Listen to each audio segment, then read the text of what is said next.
pangyayari na ito, no? Dito mo makikita talaga na kaya tuloy pinagdududahan ng taong bayan, 'di ba? Pinagdududahan ng taong bayan itong nakaraang eleksyon kasi kitang-kita na ho natin kaliwat kanan po yung masasabi nating issue, ika nga. Masasabi nating hindi tama na nangyari. Iba't iba yan.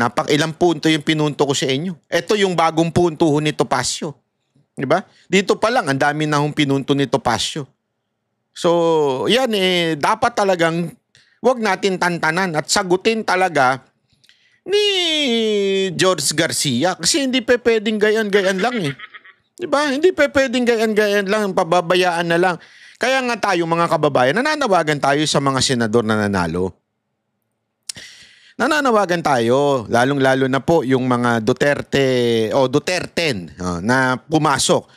Sabihin na natin, Bato, Senator Bongo, Marcoleta, at Senator Amy.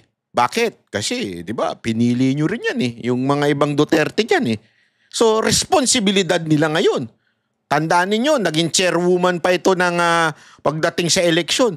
At si Camille Villar, sisingilin namin kayo ngayon. Inendorso kayo ni VP Sara Duterte. It's time for us na maningil sa inyo. Sabi ko nga sa inyo, hindi porket Duterte senator ka, ako sisip-sip sa'yo at mananahimik. Hindi. Kahit kaibigan po natin to si Senator Bongo tsaka si Senator Bato. Kahit nakikilala natin yan, sisingilin ko pa rin kayo bilang isang mamamayan.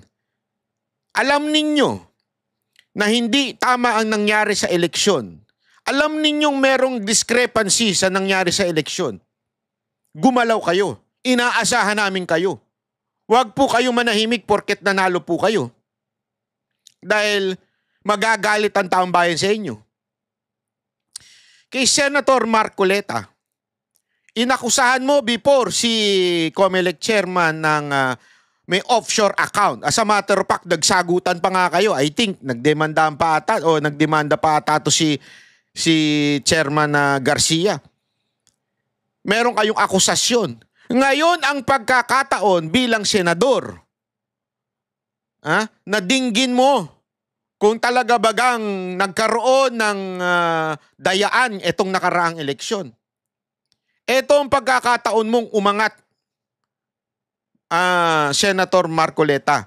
As a matter of fact, people voted for you because you were somehow has the yung image ni Senator Miriam Defensor bilang matapang, matalino, at higit sa lahat hindi nai-impluwensyahan. Ngayon, ipakita nyo ito, Senator Marcoleta. Kami believe sa inyo. Ako, believe akong personal sa inyo. Sa tapang na pinakita nyo sa kamera.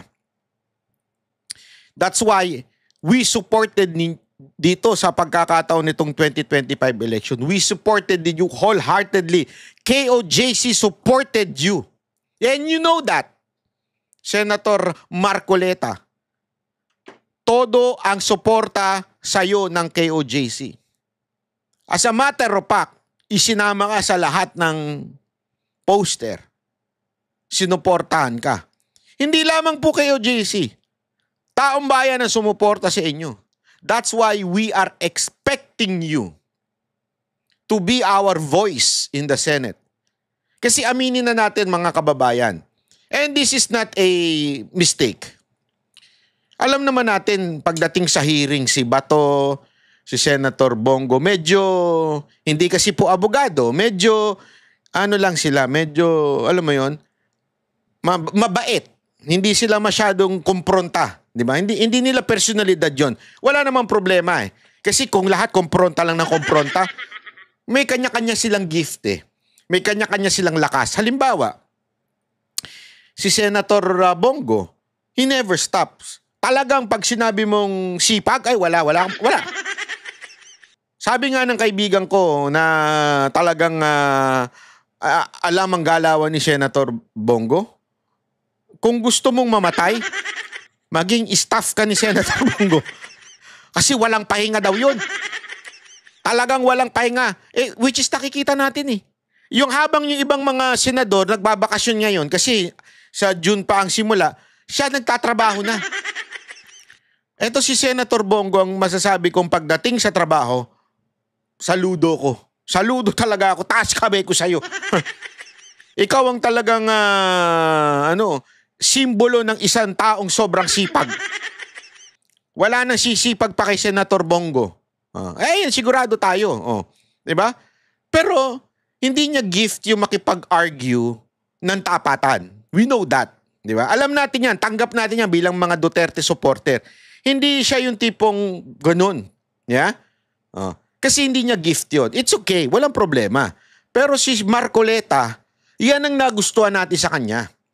Kaya nga natin gusto siya kasi sa Congress talagang kinain siya. Alam mo yun? Mga daming doon, mga wolf, di ba? Talagang pinaligiran siya pero siya, laban. Hindi siya nagpasindak. Kahit mga komunista na yung mga kalaban niya doon. Kahit dating mga tirador ng NPA. Di ba? Talagang laban kung laban. Matibay ito si Marcoleta. That's why we are expecting you, Senator Marcoleta, to do something about this election. At ikaw naman ang unang nag-akusa kay George Garcia. Therefore, follow up mo yun. Not because you won, titigil ka na. Ako naniniwala ako hindi mo gagawin yun. Kasi it's a suicide sa political career mo. Dahil kilala ka bilang matapang at matalinong abogado. Kaya I know and we know na ipaglalaban mo itong katiwalian sa 2025 election. Ha? Aabangan namin yan at babantayan ng bawat Pilipino yan. Ha? Senator Marcoleta. Okay? Pero ngunit tatapat subalit, meron akong nalaman. Ito iba naman, mga kababayan. May nalaman ako patungkol po dito kung bakit sinibak si Arnel Ignacio. Di ko sasabihin ko siya kung nakuha ito. Di ko sasabihin, pero pera-pera pa lang. At ang nagsakripisyo ngayon ay ang OFW. Naku po. Ano ba yung issue na yan, Banat Bay? Bakit ba sinibak si Arnel Ignacio? Panoorin muna natin ang news bago tayo magbigay ng ating nasagap na balita. Naku po. Hindi ko alam kung babalita ako ba ito. Baka ma-delicate sa buhay natin dito. Pero babalita natin. Dahil si Banat, babanatan ng lahat. Idiniin ni dating OWA Administrator Arnel Ignacio na dumaan sa tamang proseso ang pagbili ng lupa na nagkakahalaga ng mahigit 1 bilyong piso para sa itatayong halfway house ng OWA. Wala umano siyang kinita sa transaksyon. Nakatutok si Mariz Umali. Humarap sa media sa unang pagkakataon si dating OWA Administrator Arnel Ignacio mula nang sibakin sa kanyang pwesto para magpaliwanag ukol sa alegasyon kaugnay ng hindi umano otorisadong pagbili sa lupa sa halagang 1.4 billion pesos. Ayon kay Ignacio, dumaan daw ang transaksyon sa tamang proseso. Ito po ay dinala namin sa board. Dinala namin sa board bilang report ng OWA at binusisi ng ilang technical working group na binuo rin po ng aming chairman na si Chairman Secretary Hans Kakdak. Nakaibigan ko. Nako. Bakit kanya sinasabing hindi daw dumaan? Mamaya may kwento ko sa inyo. Hindi ko nga alam mo, iniisip ko ngayon kung ikikwento ko eh. Tandaan ninyo, dati si Mocha dyan. Kaya alam ko mga baho na mga putang ina dyan. Hindi ko na nasasabihin ko sino. Pero alam ko, yung baho ng mga animal dyan sa loob ng OWA. Maniwala kayo sa akin, amoy namin yan. Buti na lang talaga, si Pangulong Duterte matindi ang tiwala kay Mocha. Buti na lang talaga, basta, ituloy mo muna, Arnel. Walang nakitang iniliban na hakbang. Lahat ng mga requirements sinunod at sinabing maayos ang aming pagkakasunod sa RA 10752. So, Ito po ang, kaya ho ako gulat na tinawag itong anomalous deal. Ang biniling lupang may lawak na 6,499 square meters malapit sa NAIA Terminal 1, inilalaan para sa itatayong halfway house ng OWA. Mariin niyang itinanggi ang mga akusasyong may kinita siya sa transaksyon. Napakabigat. Pagkatapos napakaraming aligasyon sa akin. Saan ang galing? Sa isang papel na walang nakapirma, na ang dami-daming sinabi na kinita ko, hindi, pati nga yung numero hindi na nga magkasundo kung magkano. Wala po akong kinita dito. Nilinaw din ni Ignacio na Land Bank ang nagtakda ng halaga ng lupa at ito rin ang sinunod ng OWA sa pagbabayad. As our government financial institution, it's the Land Bank who assessed the value and it is exactly the amount. Nagigets ninyo? Hindi involved si Arnel. Land Bank ang nag-assess nung sinasabing binili nito. So kung Land Bank ang nag-assess, bakit ang bintang na kay Arnel? Nagigets ninyo? Sila ang nagsabi, ito tama itong amount. Tapos, based na rin sa kwento ni Arnel, inapruban naman pala ng board. Bakit sinasabi, hindi daw inapruban? Kasi nga, may kwento ko. Pero tapusin na natin tong balita para may kwento ko na. Overpaid. At sana naman lang, binigyan ako ng pagkakataong makakausap. Nagulat na nga lang po ako na isang araw pinatawag ako na ako ay papalitan. So, yun po ang nangyari dito. Hindi ko po ito itinago sa ito pong ganitong kagandang transaksyon. Bakit namin itatago ito? Sa ngayon, wala pang tiyak na sagot si Ignacio kung ano ang susunod nilang magiging hakbang. Pero umaasa siya na magagamit pa rin ang pasilidad ng mga itinakdang benepisyaryo nito. Para sa GMA... Ayan. Ito, kikwento ko na. Malupit na malupit to. Walang kukurap. Alam mo kung bakit ako naniniwala kay Arnel Ignacio? Because it happened also during the time nung nandun si Moca bilang Deputy Administrator ng OWA. It's a good thing dahil Duterte trusted Moca so much. Nagkaroon din ng issue dyan nung panahon na yan. As a matter of fact, yung isang kasamahan ni Moca, hindi ko na lang babanggitin ng pangalan, namatay dahil sa stress na dinulot ng putang inang OWA. Ganun katindi. Bakit? Etong tao na ito, nakasama ni Moca, ay also appointed by PRRD. And yet, kung ano-anong inimbentong akusasyon sa kanya, hindi niya kinaya. You can ask Moca kung sino yun. Hindi ako magsasabi sa inyo. But I know it. Why? After niya, si Moca yung isusunod. Hindi ko alam bakit dyan sa loob ng OWA, napakadami ninyong insecure na mga animal kayo. As a matter of fact, noong panahon na yun, gusto ko ng banatan niyang OWA. Pero pinipigilan ako ni Moca. Kasi maantala yung trabaho.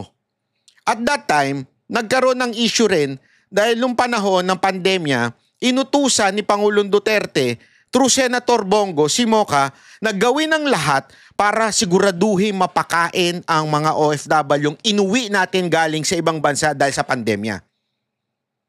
Alam nyo, ang ginawa ni Moca, wala kasing gustong, isipin nyo to mga kababayan hinahatiran ng pagkain sa mga hotel ang OFW. How many OFW ang inuuwi? Libo-libo kada araw. How can you produce libo-libong food nang hindi, alam mo yon, na panahon ng pandemya? Lockdown lahat nun. Libo ang kailangan ni Moca. Breakfast, lunch, dinner. Ginawa niya ng paraan. Bakit? Inutos sa kanya ng Pangulo. Sinabi kay Moca, siguraduhin mo makakakain yan. Siguraduhin mo makakahotel yan. Kaya sinabi ni Moca sa boss niya, tinawagan siya ni PRRD, pinapaasikaso to, fast track ang lahat. So fast track. Kasi nga, Gutom eh. Ala naman, hindi lumalabas eh. Bawal lumabas, di ba? Dahil naka-quarantine sila. Ala naman, bibiding, bla bla bla. Gutom.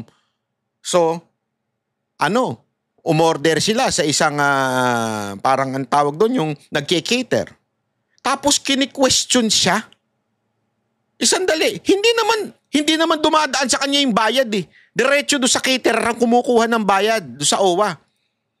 Ang bad trip pa nga, hindi pa on time. Nagpapaluwal pa ngayon yung catering. Buti na lang yung catering, may tiwala kay Mocha. Or else, maaantala ang pagkain ng OFW. Tapos, may mga quote-unquote na mga tarantado dyan sa loob ng OWA na kini-question si Mocha. Na kesyo ganito, bakit ganito? Mga gunggong pala kayo eh. Kung hindi ginawa ng Mocha ang paraan yan, gutom ang OFW. At pag nagutom ang OFW, sino sisisihin? Si Mocha ba? Hindi, si Duterte. Kaya at that time, alam na namin na sinasabutahin ng ilang mga inggit na appointee, hindi ni Pangulo. Dati ng mga appointee na mga dilaw. At dilaw hanggang ngayon. Hindi ko na lang sasabihin kung sino. Read between the lines. Hanggang ngayon, salot pa rin yan. Siya ang may dahilan kung bakit na ganyan si Arnel. Sinilipan. Bakit?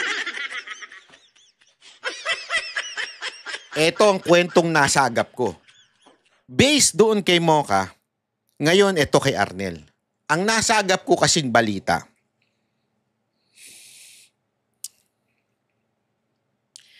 Ito daw si Arnel. Hindi alam ang kalakaran. Gago! Anong kalakaran yun? Sa bawat proyekto, kailangan merong bahagi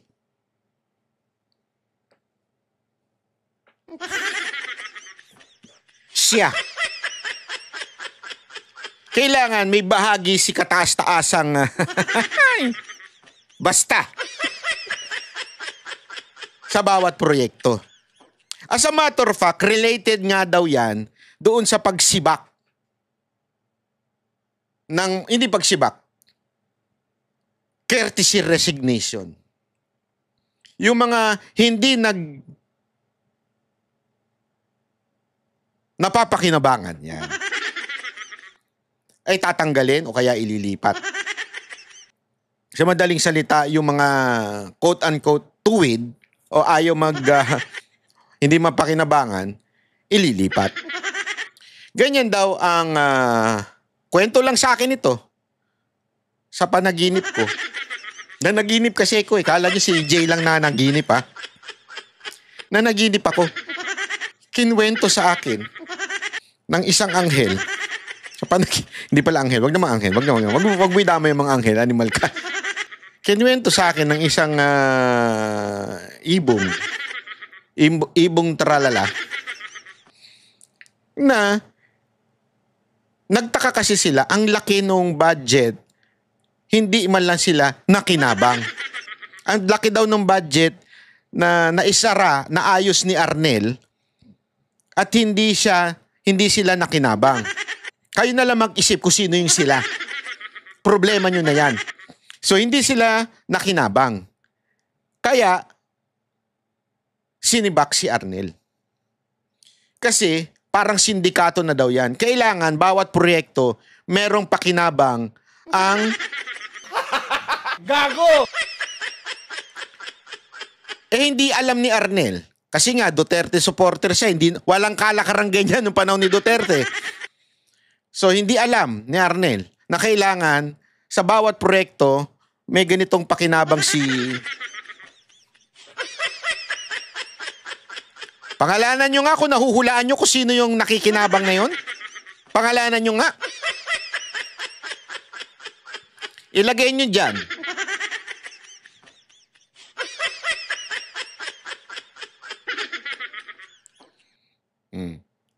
Ganun daw. Kaya po, sinibak si Arnel. Kasi hindi marunong makisama.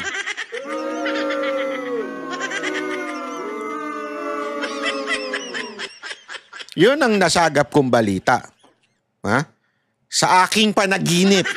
Ulitin ko sa panaginip ko. Gago! Nasagap ko lang yan.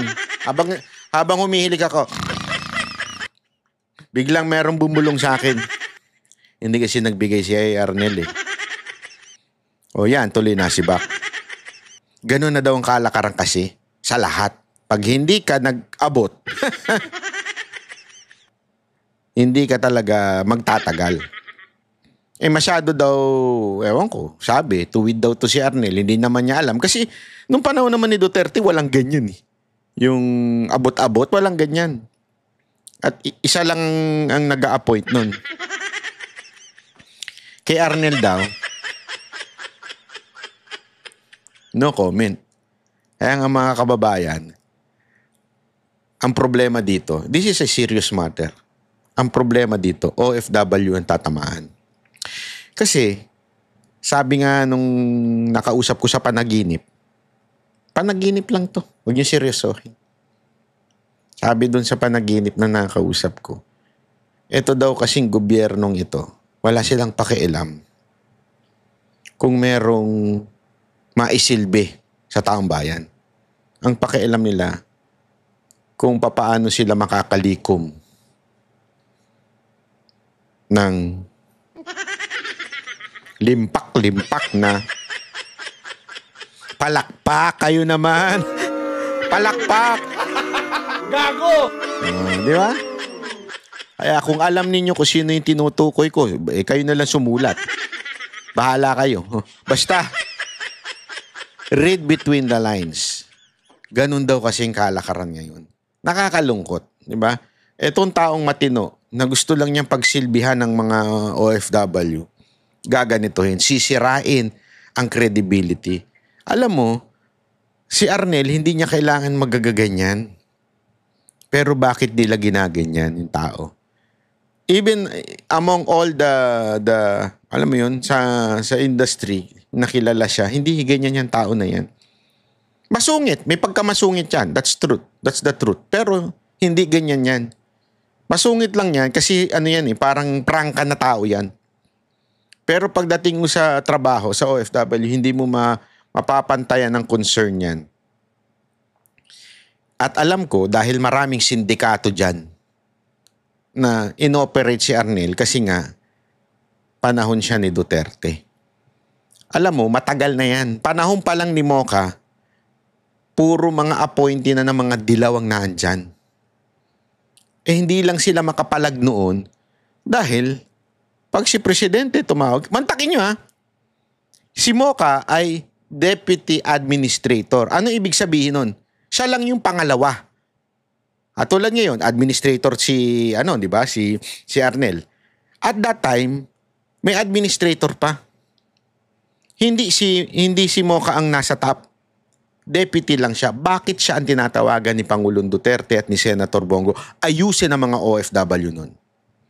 Kasi nga may tiwala sila kay Mocha. Kaya ang daming insecure dyan kay Mocha noon. Sobrang daming insecure dyan kay Mocha noon. Kasi mantakin mo, mas mataas ako sa'yo, ikaw ang tatawagan ng presidente. Kasi it doesn't matter to Mocha.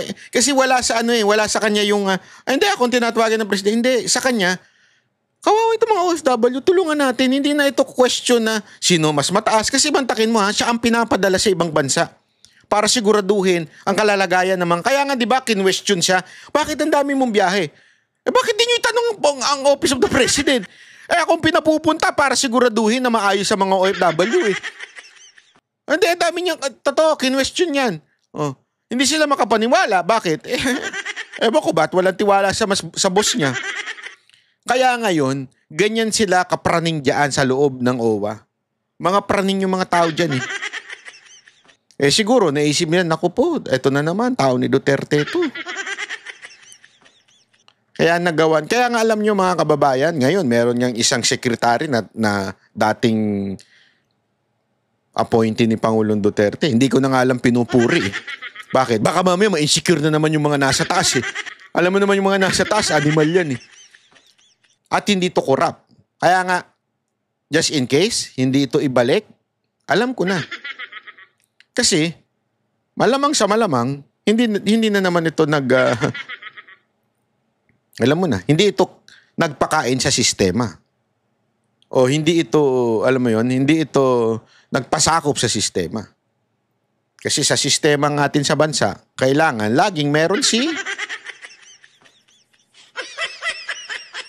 Mama Mia, sana niya, oh, isa'y masakal niya. Di ba? Kumakanta lang ako kasi nakita ko yun sa YouTube ko yung Mama Mia na, Mama Mia. Alam niyo yung song na yun? Oh, pang mga matatanda na yun. Sigurado ko alam niyo yung kanta na yun. Oh, diba? Walang kinaugnayan yun sa topic. Kinakanta ko lang. Mahilig lang talaga akong kumanta kahit walang hilig sa akin ng kanta. Di ba po? O, so hanggang dito na lang po mga kababayan, ha? Kita-kita po ulit tayo. Sana naman. Sana naman. Kung pwede lang. Kung pwede lang naman. Baka naman pwedeng mag-subscribe na rin kayo. Ayan po ang nanonood sa akin. 52% hindi nakasubscribe. 47% lang ang nakasubscribe. At kung maaari din, di ba? Kita nyo yung QR na yan. Hindi ho yan hindi yan po display para lang tingnan. I-scan nyo para mag-follow kayo sa Facebook ko at kung gusto nyo na rin, sa TikTok ko na rin para magsawa kayo sa pagbumuka ko. Okay? Maraming salamat po. Mabuhay ang Pilipinas. God bless the Philippines. Bye-bye. Kami ang boses ng masa, hindi natatakot. Katotohanan lang, di kami nalulunod. Walang bahid ng sismis, lahat ay totoo. Kahit sino ka pa, pag mali ka babanatan ka. Walang pinipili kulay, wala kaming kinikilingan. Basta para sa bayan, kami lalaban. Pagdama palakpakan, pag mali banatan. Di matitinag, di matatakot, para sa bayan tuloy ang sigaw. Sa harap ng kamera, walang halong takot. Mga baluktot, lahat kayo'y tutuwa.